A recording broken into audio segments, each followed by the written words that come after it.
Welcome to Mindbeat channel. அனைவருக்கும் விஜயலட்சுமியின் அன்பான வணக்கம். அனைவரையும் மைண்ட்பீட் சேனலுக்கு வரவேற்கிறேன். பார்த்திபன் கனவு தொடர்ந்து கேட்கலாம் நண்பர்களே. குந்தவி குழந்தை பருவத்திலிருந்தே தந்தையின் பெண்ணாக வளர்ந்து வந்தவள். எந்த விஷயமானாலும் நரசிம்ம சக்கரவர்த்திக்கு அவள் சொல்லுவாள். தாயாகவும் தகப்பனாகவும் குருவாகவும் நண்பனாகவும் இருந்தவர். குந்தவிக்கு ஏதாவது மனசில் பயம் ஏற்பட்டாலோ சந்தேகம் ஏற்பட்டாலோ அவர்கிட்ட தான் சொல்லுவாள். அப்போ தான் அவளுக்கு பூரண திருப்தி கிடைக்கும். ஆனால் அந்த காலம் போய் 3 வருஷம் ஆயிடுச்சு. அப்பாவுக்கும் பெண்ணுக்கும் இடையே இப்போது ஒரு திரை போட்ட மாதிரி ஆயிடுச்சு. தேச பிரச்சனை தண்டனைக்குள்ளான சோழ ராஜகுமாரனுடைய ஞாபகம் குந்தவியனுடைய மனசை விட்டு போகவே இல்லைங்க. ராஜகுமாரனை பற்றி தந்தைக்கிட்ட பேசினாலும் அவர் கொஞ்சம் கூட தெரிந்து கொள்ளாத மாதிரியே பேசுகிறார். அப்போ தான் அவளுக்கு தன்னோட தாய் இல்லையேன்ற அந்த ஏக்கம் வந்தது. அந்த குறையை ஒருவாறு நீக்கிக் கொள்வதற்கு தான் அவள் விக்ரமனுடைய அன்னையுடன் சிநேகம் கொள்ள விரும்பினாள். ஆனால் அருள்மொழி தேவி குந்தவியை சந்தித்த அன்றே அவள் பரஞ்சோதி அடிகளுடன் தீர்த்த யாத்திரை போயிட்டனால அதுவும் குந்தவிக்கு கிடைக்காம போயிடுது. ஒரு சமயம் மாமல்லபுரத்துக்கு வந்திருந்தப்ப குந்தவியும் மாமல்லபுரத்தில் இருந்தா. அடிக்கடி அருள்மொழி ராணியை போய் பார்த்தா ராணி அவளோட ரொம்ப பிரியமாக தான் நடந்துக்கிட்டாங்க. ஆனாலும் அவர்களுடைய உள்ளங்கள் கலக்கவில்லை. எப்படி கலக்கும்? தன்னுடைய ஏக புதல்வனை குந்தவியின் தந்தை கண்காணது தீவுக்கு அனுப்பிட்டதுனால அருள்மொழி தேவிக்கு மனம் கொதிச்சுட்டு இருந்தது. குந்தவிக்கும் தன் தந்தை மேலே அணுவளவும் குற்றம் இருப்பதாக தோன்றலை. தந்தை கிட்ட அவளுக்கு இருந்த ஒப்பில்லாத பிரியத்தோடு அவரை பற்றி அவளுக்கு ரொம்ப பெருமையும் இருக்குது. தன்னுடைய தந்தை வடக்கே நர்மதை நதி வரைக்கும் போய் திக்விஜயம் செஞ்சுட்டு வந்தவர். ராட்சச புலிகேசியை வென்று வாதாபியை அழித்தவர். அப்படிப்பட்டவருக்கு கீழே சிற்றரசராக இருந்து கப்பம் கட்டிட்டு வந்தால் என்ன? எல்லா சக்கரவர்த்திகளும் அடங்கி கப்பம் செலுத்தி வரலையா? இப்போ இவருக்கு மட்டும் என்ன வந்தது? இந்த மாதிரி 2 பேருடைய மனோபாவங்கள்லேயும் வித்தியாசம் இருந்ததுனால அவங்களுடைய மனம் கலந்து பேச முடியல. ஒரு நாள் அருள்மொழி ராணி ஓரளவு தன்னுடைய இருதய கதவை திறந்தாள். குந்தவியின் தந்தைக்கு தன்னை மனம் செய்து கொடுப்பதாக பேச்சு நடந்ததையும் தான் அதை தடுத்து பார்த்திப மகாராஜாவை கல்யாணம் செய்து கொண்டதையும் கூறினாள். விக்ரமனுடைய பிள்ளை பருவத்தில் அவனுக்கு குந்தவியை மனம் முடித்து வைக்க தான் ஆசைப்பட்டதையும் தெரிவித்தாள். அப்போது குந்தவியின் உடம்பெல்லாம் புலங்காங்கிதம் அடைந்தது. ஆனால் பிறகு ராணி அதெல்லாம் கனவாய் போய்விட்டது. பாக்கியசாலியாக வேறொரு ராஜகுமாரனை நீ மணந்து சந்தோஷமாக வாழ்வாய் என்று சொன்னார் அருள்மொழி ராணி. குந்தவிக்கு கோபம்தான் வந்தது. இல்லை அம்மா, எனக்கு இல்லறத்தில் பற்றி இல்லை. உலகத்தை துறந்து நான் சிவபிரதையாக போகிறேன் என்றாள் குந்தவி. ஒரு சமயம் குந்தவி இளவரசர் விக்ரமன் பல்லை சாம்ராஜ்யத்துக்கு கப்பம் செலுத்த இசைந்தால் இன்னமும் திரும்பி வந்து சோழ நாட்டுக்கு அரசராகலாமே என்று சொன்னபோது அருள்மொழி ராணியின் முகம் அருவருப்பினால் சிலுங்கியது. அதை காட்டிலும் விக்ரமன் செத்துப்போனான் என்ற செய்தி எனக்கு சந்தோஷம் அளிக்கும் என்றாள். மாமல்லபுரத்தில் அருள்மொழி ராணி தங்கியிருக்கும் போதுதான் ஒரு நாளைக்கு பழைய சிவனடியார் வந்து மகாராணியை பார்த்து பேசினார். அவர் பேசிவிட்டு திரும்பி போகும் சமயத்தில் குந்தவி அவரை பார்த்தாள். உடனே பழைய ஞாபகங்கள் எல்லாம் வந்துவிட்டன. ராணியிடம் சென்று அந்த சிவனடியார் யார் என்று கேட்டாள். யார் என்று ராணியினால் சொல்ல முடியவில்லை. யாரோ பெரியவர் என்று பதி வீர சொர்க்கம் சென்ற பிறகு இவர்தான் எங்களுக்கு குலதெய்வமாய் இருந்து வருகிறார் என்றாள். குந்தவி மனதிற்குள் குலதெய்வம் இல்லை, குலஸ்டனியன் என்று நினைத்து கொண்டாள்.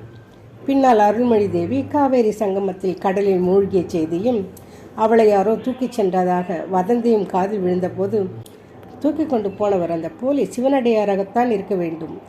ஏதோ கெட்ட நோக்கத்துடன் அந்த வேஷதாரி இத்தனை நாளாய் மகாராணியை சுற்றி இருக்கிறான் என்று நிச்சயம் செய்து கொண்டாள். இந்த துர்ச்சம்பவத்திற்கு சில காலத்திற்கு முன்புதான் குந்தவியினுடைய சகோதரன் மகேந்திரவர்மன் இலங்கையை வெற்றி கொன்று திரும்பி வந்தான். அவன் தன்னுடைய சகோதரியிடம் அளவற்ற வாஞ்சை வைத்திருந்தான். குந்தவி தன் உள்ளத்தை ஓரளவு திறந்து காட்டுவதும் சாத்தியமாயிருந்தது. தன் சகோதரியின் மனநிலையை உணர்ந்து மகேந்திரன் தானே செண்பகத்தீவுக்கு போய் விக்ரமனை எந்த சாக்கிட்டேனும் திரும்பி அழைத்து வர தீர்மானித்தான். இந்த எண்ணத்துடனேயே அவன் சக்கரவர்த்தியிடம் சாவகம், காம்போஜம் முதலிய கீழ் சமுத்திர தீவுகளுக்கு படையெடுத்து செல்ல அனுமதி கேட்டான். சக்கரவர்த்தி இதற்கு சம்மதிக்காமல் தமக்கே கடற்பிரயாணம் செய்யும் உத்தேசம் இருக்கிறது என்றும் அதனால் மகேந்திரன் யுவராஜ பதவியை வகித்து பல்லவ சாம்ராஜ்யத்தை பரிபாலிக்கும் பொறுப்பை வகிக்க வேண்டும் என்றும் வற்புறுத்தினார். மகேந்திரன் இதை மறுக்க முடியவில்லை. இந்த நிலையில் குந்தவையின் வற்புறுத்தலின் பேரில் மகேந்திரன் மாரப்ப பூபதியை சோழ நாட்டின் சேனாதிபதியாக்கியதுடன் அவனை மாமல்லபுரத்துக்கும் தெரிவித்தான். சிவனடியாரை அவன் கண்டுபிடிக்க வேண்டும் என்றும் அவர் மூலமாக ராணி அருண்மொழித்தேவி இருக்கும் இடத்தை அறிய வேண்டும் என்றும் மாரப்ப பூபதிக்கு கட்டளை பிறந்தது. அதோடு குந்தவியும் மகேந்திரனும் உறையூர் வசந்த மாளிகையில் சில காலம் வந்து தங்கப் போவதாகவும் அதற்கு வேண்டிய ஆயத்தங்கள் செய்ய வேண்டும் என்றும் அறிவிக்கப்பட்டது. அவர்கள் உறையூர் போவதற்கு சக்கரவர்த்தியும் சம்மதம் கொடுக்கவே மகேந்திரனும் குந்தவியும் மற்ற பரிவாரங்கள் புடைசூழ ஒரு நாள் பிரயாணம் கிளம்பினார்கள். விக்ரமன் காட்டாற்று வெள்ளத்தில் அகப்பட்டு தப்பி பிடித்த அன்றைக்கு மறுநாள் உச்சி பொழுதில் அந்த காட்டாற்றுக்கு சுமார் ஒரு காத தூரத்தில் அவர்கள் வந்து கொண்டிருக்கும் போது குந்தவி பல்லக்கிலும் மகேந்திரன் குதிரை மேலும் அமர்ந்து பிரயாணம் செய்தார்கள். மகேந்திரன் தன்னுடைய இலங்கை பிரயாணத்தை பற்றியும் அங்கே தான் நடத்திய யுத்தங்கள் பற்றியும் தங்கைக்கு சொல்லிக் கொண்டு வந்தான். இலங்கை நாட்டின் நீர்வள நிலவளங்களை பற்றியும் வர்ணித்தான். குந்தவி வியப்புடன் கேட்டுக்கொண்டு வந்தாள். ஆனாலும் இடையிடையே அவளுடைய ஞாபகம் செண்பகத்தீவின் ரத்தின வியாபாரி மீது சென்று கொண்டிருந்தது. இது அவளுக்கே ஆச்சரியத்தை அளித்தது. அந்த ரத்தின வியாபாரி வராமல் போனதால் என்ன, எதற்காக தன் மனம் அவ்வளவு கவலை உறுகிறது என்று ஆச்சரியப்பட்டாள். அவன் தனக்கு செண்பகத்தீவு என்று சொன்னபடியா சோழ ராஜகுமாரனை பற்றி அவனிடம் விசாரிக்கும் ஆவல்தான் காரணம் என்று தன்னைத்தானே சமாதானம் செய்து கொண்டாள். இல்லை இல்லை, அவர்கள் இருவருக்கும் உள்ள முக ஒற்றுமைதான் காரணம் என்று ஒரு மனம் சொல்லியது. ஆனால் அது உண்மையா அல்லது நம்முடைய கண்கள் தான் நம்மை ஏமாற்றி விட்டனவா? அத்தகைய முக ஒற்றுமை இருந்தால் அப்பா அதை கவனித்திருக்க மாட்டாரா?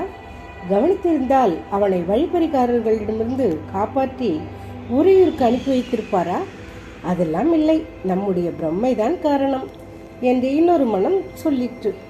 இத்தகைய எண்ணங்களுக்கு மத்தியில் உறையூரில் ஒருவேளை அந்த ரத்ன வியாபாரியை சந்திப்போமா என்ற நினைவும் அடிக்கடி தோன்றிக் கொண்டிருந்தது. இப்படியெல்லாம் குந்தவி தன் மனத்திற்குள் எண்ணமிட்டு கொண்டும் ஒரு காதில் மகேந்திரனுடைய பேச்சை கேட்டு ஊங்கொட்டி கொண்டும் பிரயாணம் செய்து கொண்டிருக்கையில் அவர்களுக்கு எதிரே திடீரென்று தோன்றிய ஒரு காட்சி அவளை ஒரே அடியாக தூக்கி வாரி போட்டது. இத்தனைக்கும் அந்த காட்சி வேறொன்றும் இல்லை, சேனம் போட்டு அலங்கரிக்கப்பட்ட ஒரு உயர்ந்த ஜாதி குதிரை முதுகில் ஆள் இல்லாமல் தனியாக வந்து கொண்டிருந்த காட்சிதான். அதை கண்டு ஏன் அவ்வாறு குந்தவியை திடுக்கிட வேண்டும்? அவளுக்கே தெரியவில்லை. குதிரை இன்னும் அருகில் வந்தது. அது அவளுடைய தந்தையின் குதிரைதான் என்பது ஐயமர தெரிந்தது. சில சமயம் சக்கரவர்த்தி அதில் ஏறி வந்திருப்பதை அவளே பார்த்திருக்கிறாள். அது எப்படி இங்கே வந்தது? ஒருவேளை அப்பாதான். அவ்விதம் இருக்க முடியாது. அப்பாவிடம் காஞ்சியில் விடைபெற்று கொண்டுதானே கிளம்பிடும். நமக்கு முன்னால் அவர் எப்படி வந்திருக்க முடியும்? வந்திருந்தாலும் குதிரை ஏன் இப்போது தனியாக வருகிறது? சட்டென்று ஒரு விஷயம் ஞாபகம் வந்தது. ரத்ன வியாபாரிக்கு குதிரையும் கொடுத்து அனுப்பியதாக அப்பா சொன்னாரே. குதிரைக்கு பதிலாக அவன் கொடுத்த ரத்தினங்களையும் காட்டினார் அல்லவா? ஆமாம், ரத்ன வியாபாரி ஏறி சென்ற குதிரையாக தான் இருக்க வேண்டும். ஆனால் அது ஏன் இப்போது தனித்து வருகிறது? ரத்ன வியாபாரி எங்கே? அவன் என்ன ஆனான்? குந்தவையின் அடிவயிறு அப்படியே மேலே கிளம்பி அவளுடைய மார்பில் புகுந்து மூச்சை அடைத்து விட்டது போல் இருந்தது. ரத்தின வியாபாரியை ஏற்றிச் சென்ற குதிரை தனியே வருவது கண்டு கலங்கி போனால் குந்தவை. குந்தவையின் நிலை என்ன? பார்த்திபன் கனவு தொடர்ந்து கேட்கலாம் நண்பர்களே. இந்த கதையை கேளுங்க, லைக் பண்ணுங்கள், ஷேர் பண்ணுங்கள், கமெண்ட் பண்ணுங்கள். மைண்ட்பீட் சேனலை சப்ஸ்கிரைப் செய்யுங்க. தொடர்ந்து நிகழ்ச்சியில் பயணித்து வாருங்கள். மீண்டும் அடுத்த நிகழ்ச்சியில் சந்திப்போம் நண்பர்களே. நன்றி, வணக்கம். Thank you for watching.